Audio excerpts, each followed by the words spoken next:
And I returned to Boro Park, 13th Avenue, where I'm campaigning. I just did an interview with a very influential Hasidic newspaper, Mr. Friedman. He was so good. He asked me a panoply of questions. But I'm trying to convince some people here who voted Republican for the president the last time, Donald Trump, to vote for me. And they're saying they don't trust the way the vote is tallied. So I got Joseph here. Joseph, I got to convince you. First of all, let me give you my card. Okay? Would you please, even if it's the last time you vote, would you vote for me for mayor against Eric Adams, Joseph? Okay, so we got a convert. Joseph is going to do it, as we would say in Italian, choose him. Thank you. Oh, wait a second. Here you go. Campaigning at Boro Park. Please, a safety, New York City police. That's right. See, this is the kind of reception that I get at Boro Park, because I've earned it over the years. I've been here for the Jewish people when they've been under attack. Curtis Sliwa and the Guardian Angels. On October 26th, ABC TV will have the debate for 1 hour, 7 to 8. So I'm ready to take it right to Eric Adams, and this is the question I'm going to ask, that the media and the Jewish leaders themselves don't ask. What was this love affair you had with Farrakhan years ago? Right. Why did you support the Nation of Islam? Right. You're the worst anti-Semite, hates whites, hates everyone. Why would you even be associated with them? And he hasn't renounced them. So I'm going to force him finally to address that issue. Well, I did ask him. I actually did, and his response at the time was, I did not support Farrakhan. I supported his bringing in like Guardian Angels. Same idea. It was high crime. He had an initiative to bring down crime in the neighborhoods, and he used that. That's what he said. Well, you know, Hitler had his initiatives to bring down crime in the neighborhoods. It was called the brown shirts. How do you separate the message from the messenger? Right. So Farrakhan hated white people then, hated Jewish people then. His followers hated white people, hated Jewish people then. They didn't suddenly have a sort of a cathartic response and say, no, I follow Farrakhan, but I don't follow his hate speech. Come on, Eric Adams, fess up. You would not have supported the brown shirts because they said, hey, look, we patrol the streets, there's no crime. Nation of Islam. Come on, guy, fess up. When you mess up. Every time you turn on the news, there's something they have to say. There's a killing, there's a shooting, there's a mugging, there's going into Louis Vuitton store, they're breaking the window, they're running out with bags of clothes. It's all allowed. They say if you need something, steal it. 3 out of every 4 of the shootings go unresolved. So here, you have Gonzalez, who's the DA in Brooklyn. Right. Somebody gets caught with a gun, a loaded gun.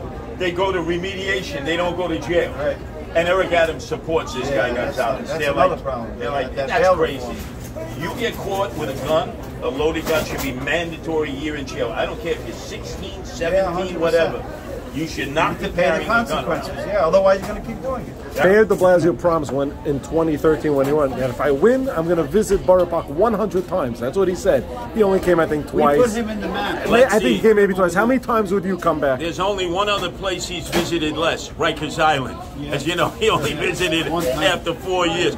I'd be here all the time. First for my slice from an aunt, because, you know, I get hungry all the time. And then I'd be touring the street. And then I'd want to schmear on the bagel. That's very important. So give me a realistic number. How many times? Because usually a person wins, we never see them again. At least once a month. You know? By the way, would you also hold meetings? Giuliani would have meetings once a month. Yes. Every borough with the commissioners and the people can open to the community. Would you do something like that? I would do it on a Sunday because everybody's out on the streets on Sunday, 13th Avenue. I get my schmear first, you know, or my cup of coffee. Then I come to an aunt's. I get my slice of pizza. Town hall meeting. We go the whole 9 yards. We get a catering hall. We fill it up. And then I don't speak. I listen. I listen. You know, the politicians come in. By the time they're finished, can I ask a question? No time. We got to go. What time are you going to wake up in the morning? De Blasio's 11 in the morning. Oh, what time do you wake up? 4:30 in the morning. I got to remember, I got 17 rescue cats. If for any reason I sleep past 4:30, they're on me, they're licking me. Where's my food? Where's my food? I'm riding the subway every day. Nobody has ever done that. That's what I've been doing since I was 5 years old. The LL train, the lousy line we called it, Rockaway Parkway, Canarsie. Ever since I was 5 years old, I've been riding the train by myself. This is what my grandmother told me, amongst other things. All right, she says, beans, the musical fruit, the more you eat, the more you toot. The more you toot, the better you feel, so eat beans at every meal. Exactly. And I was taught beans, the more you eat, the more you fart. No, beans is good for your heart. Oh, that's right. You see, that's why with special ed, a little bit there, a little schoolade, a That's little what pinch. happens when you become a politician. Yes. Well, in Williamsburg, whenever I'm in Williamsburg, they give me chullin. Chullin. They love chullin there. Yeah, they love children. Very good. Well, thank you. Hey, 13 years ago, there's a big issue, really. I mean, the city was really, turning over. The big gulp. 13 years later, what do you think is... It's amazing that you might have not been able to have this in Anand's and other places, 7-Eleven, 64 ounces, which I used to live on each and every day when I was broadcasting at WABC, always broadcasting Curtis. And that was the big issue. And actually, a little too much salt on eggs over. Yeah. Would you Now, ever have thought 13 years later, crime, defunding police, education problems, homeless problems, EDP problems, Rikers Island, bike lanes, bus lanes, traffic, I mean, it go on and on. It's like the city's a mess. Fiscal crisis. Bloomberg would say, don't drink Coca-Cola because you could get diabetes, right? Now you get lead poisoning from all the bullets that are being fired.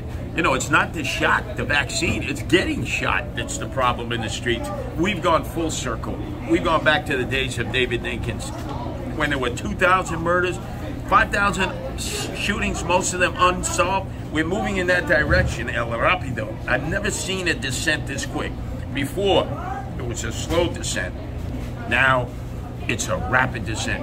And who's responsible? De Blasio. He walks around Greenwood Cemetery 2 hours a day. He's going... I mean, who has 2 hours a day to walk around a cemetery and talk to dead people? How about talking to living people, De Blasio, the people who pay the taxes that you screw over each and every day because of your decisions?